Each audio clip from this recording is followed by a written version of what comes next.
le colonialisme, l'impérialisme, le néocolonialisme. Victoire, honneur, gloire, vive, vive, vive. Si vous dites oui, vous acceptez de rester avec la France et vous formez avec la France une communauté. Si vous répondez non, vous devenez indépendant. Vous vous détachez donc de la France. Vous devenez une république. Le problème, c'est quoi? C'est le contenu de cette communauté. C'est par le contenu de cette communauté que la Guinée a dit non, nous nous préparons l'indépendance. Quel était ce contenu?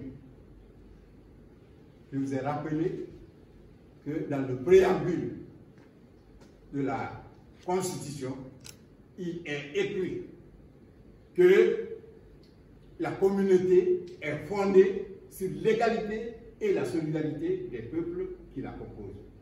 Mais en matière d'égalité, en matière de solidarité, voyez ce contenu concret, parce qu'au-delà des mots, il faut aller à la réalité, il faut aller au contenu concret. Quel est le contenu concret que cette constitution proposait aux colonies? Il y a des choses qui n'étaient même pas à dire, parce que ça, c'était hors question. Quelles étaient ces choses? Premièrement, le président de la communauté est forcément le président de la République française. Deuxièmement, le drapeau de la communauté est obligatoirement le drapeau de la France. La devise de la communauté est obligatoirement la devise de la France. Matière de compétence, de domaine de compétence. Dans cette communauté, les affaires étrangères relèvent de la métropole ou la France. Dans cette communauté, la défense relève de la France. Dans cette communauté, la monnaie, battre monnaie, relève de la France. Dans cette communauté, la politique économique et financière du pays relève de la France. Dans cette communauté, la politique des matières premières stratégiques relève de la France. Dans cette communauté, l'enseignement supérieur relève de la France. Dans cette communauté, la justice au niveau supérieur relève de la France. Voilà ce que la Constitution de la Ve République proposait aux colonies. Donc, les responsables du PDG ont analysé cette proposition pour trouver une contradiction entre le préambule même de la Constitution et la réalité des mesures que la France proposait. On dit que la communauté est fondée sur l'égalité et la solidarité des peuples qui la composent. Mais le chef de la communauté, c'est le chef de la France. Où est l'égalité des peuples? Où est l'égalité des peuples quand, membre de la communauté, bien qu'indépendant, vous ne pouvez pas être membre des Nations Unies. Le représentant de la France aux Nations Unies est votre représentant. Bien qu'indépendant, vous ne pouvez pas avoir d'ambassadeur dans quelque pays que ce soit. L'ambassadeur dans tout pays, votre ambassadeur dans tous les pays, c'est l'ambassadeur de la France. Vous êtes indépendant, vous n'avez pas la possibilité de créer votre propre monnaie. Vous êtes indépendant, vous n'avez pas la possibilité d'avoir votre propre armée. C'est la puissance coloniale qui bat moyen pour vous. C'est la puissance coloniale qui assure votre défense. Donc, le PDG, faisant la comparaison entre les valeurs de l'égalité réelle et les propositions de la Constitution, le PDG est arrivé à l'idée, à la conviction que la communauté, en réalité, c'est l'association du cheval et du cavalier, un terme du président Assemblée. nous ne restons toujours le cheval et la France demeure le cavalier. Une autre image du président M. Touré pour qualifier la communauté, c'est que la communauté, c'est la vieille marchandise reconditionnée dans un nouvel emballage, frappé d'une nouvelle étiquette. Donc, et c'est pour cette raison que le PDG, qui, à partir de sa création, n'a tenu au peuple de Guinée que le seul langage de la libération des liens coloniaux, par rapport à d'autres partis qui flattaient plutôt la domination française. Donc le PDG ne s'était jamais battu que sur le terrain de la liberté pour le peuple de Guinée. Donc en ne tenant au peuple de Guinée que le seul langage de la liberté, de la dignité, de l'honneur et de la grandeur, le PDG a trouvé que la communauté était purement et simplement la négation de ses valeurs pour un pays africain. Aussi, le PDG a-t-il décidé de voter le non pour devenir indépendant. Donc le général de Gaulle arrive à Conakry le 25 août 1958, dans le cadre de cette campagne pour faire voter le oui à la communauté. Pour les raisons que je viens de vous retracer, liées à la domination du PDG, les Guinéens qui ont eu le privilège de s'adresser à lui ne pouvaient être que le président de l'Assemblée territoriale, le camarade Sékoulaye Diallo, en premier lieu, et en deuxième lieu, le camarade Sékou Touré, président du Conseil du Parlement. Le PDG dominant, déjà à l'époque, était un parti très fort, un parti très organisé. La réception du général de Gaulle, lisez si vous lisez le tome premier de ses mémoires, intitulé L'Appel, le général de Gaulle reconnaît là que la réception qui lui a été réservée en Guinée ne lui a été réservée nulle part. Une réception grandiose,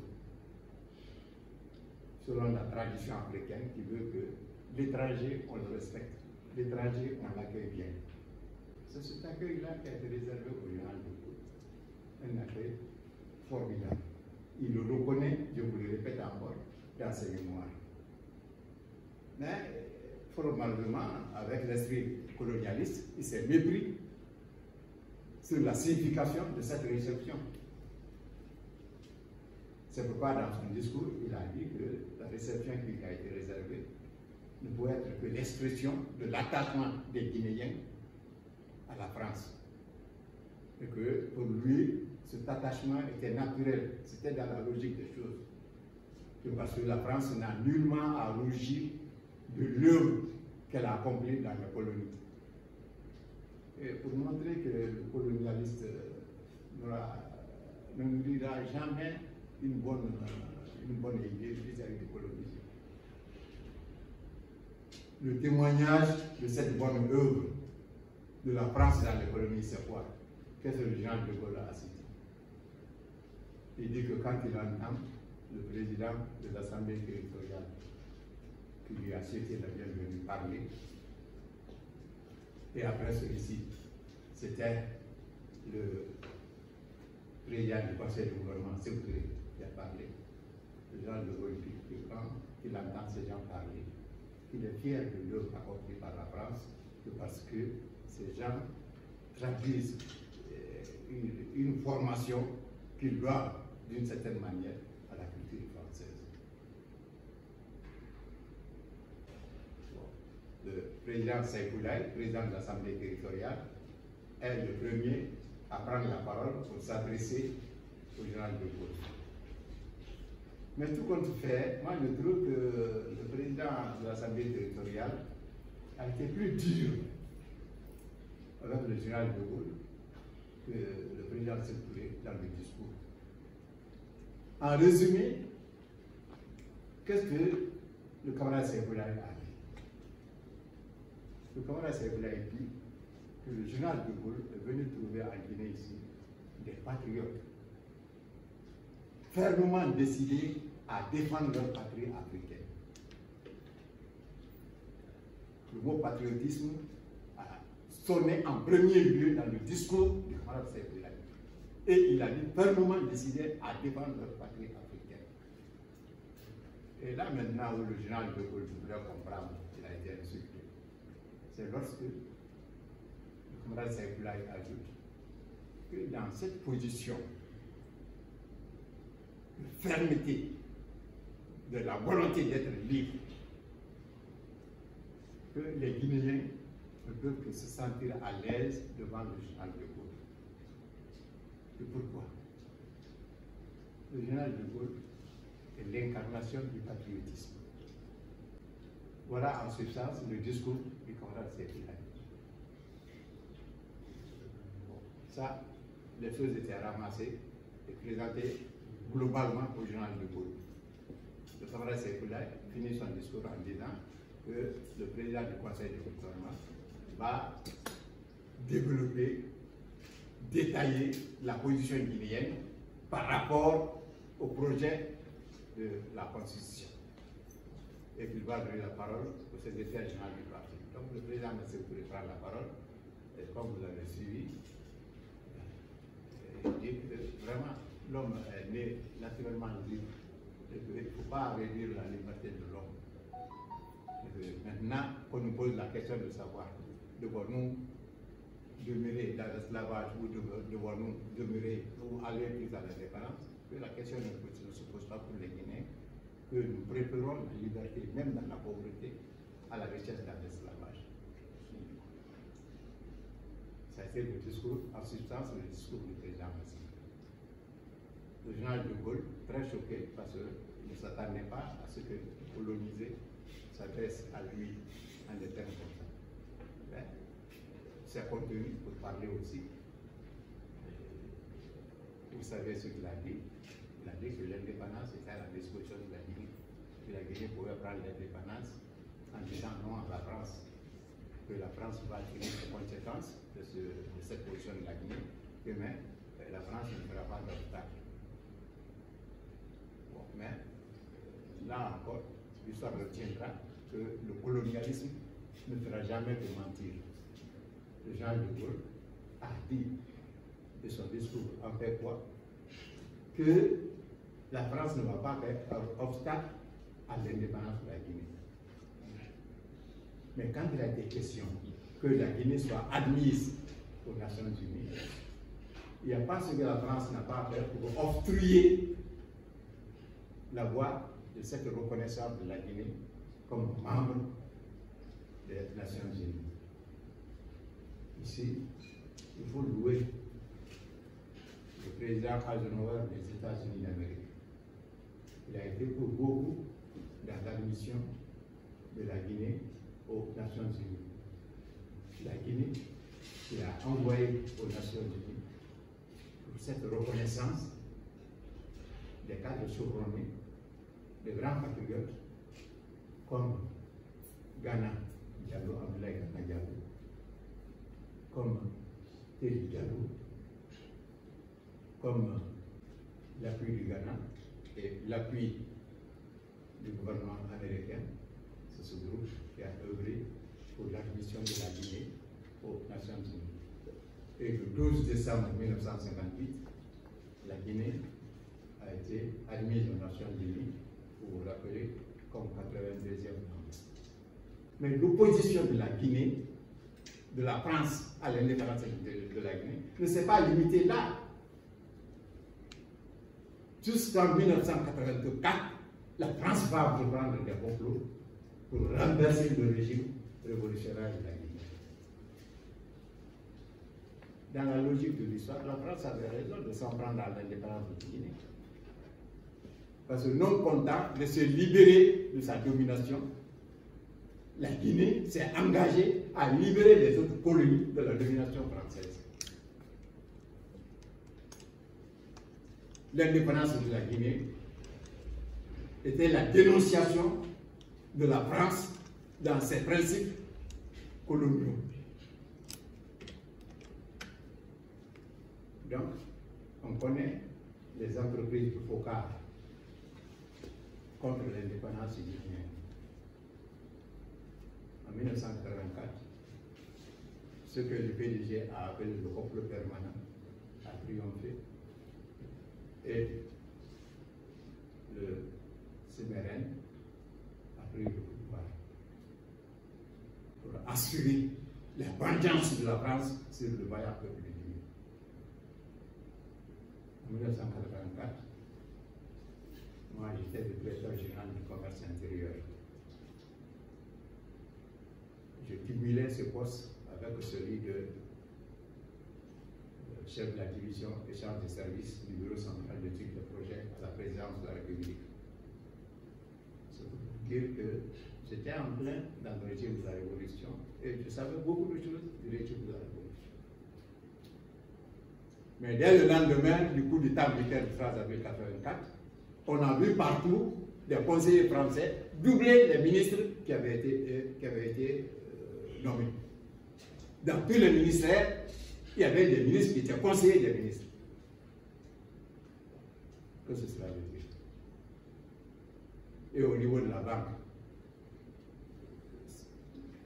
je ne me rappelle plus le nom, la vieillesse est là aussi. C'est un Français qui est venu faire la situation de la Banque centrale. Il s'appelle Léon Chaise, merci. Tous les Guinéens le savent.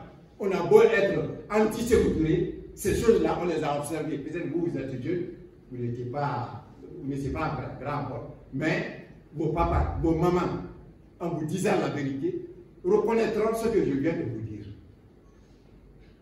Sans oublier que le 3 avril, les auteurs de ce coup d'État ont pensé qu'il fallait désormais s'enrichir. Donc ils ont été cassés la banque pour enlever tout ce qu'il y avait comme argent, comme or. Et après, celui qui avait la clé des coffres de la banque, lui, il a été tué pour qu'il ne parle pas. Donc, le 3 avril a assuré la vengeance de la France sur le vaillant peuple de Guinée, sur la vaillante révolution guinéenne.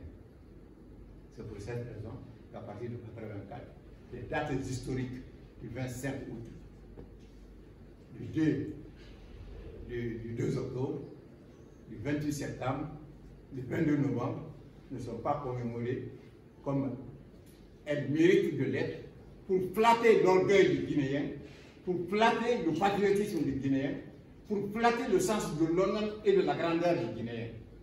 Ces valeurs qui ont fait que nous avons dit non à la domination coloniale, ces valeurs qui ont fait que nous avons résisté pendant 26 ans aux tentatives de renversement de notre régime. Parce que ce régime était le nôtre en réalité.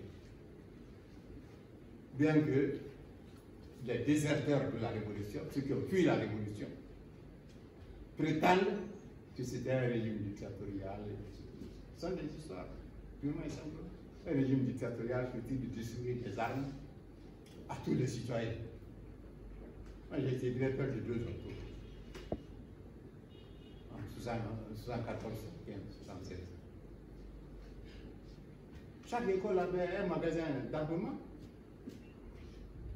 Tous les pèlerins avaient leur arme. Mais c'est entièrement normal. Le coup d'État militaire du 3 avril 1984, c'était le retour de la France. Donc, à ce retour, il fallait tout faire pour discréditer la révolution. Et on a ramené la révolution exclusivement au Cambodge.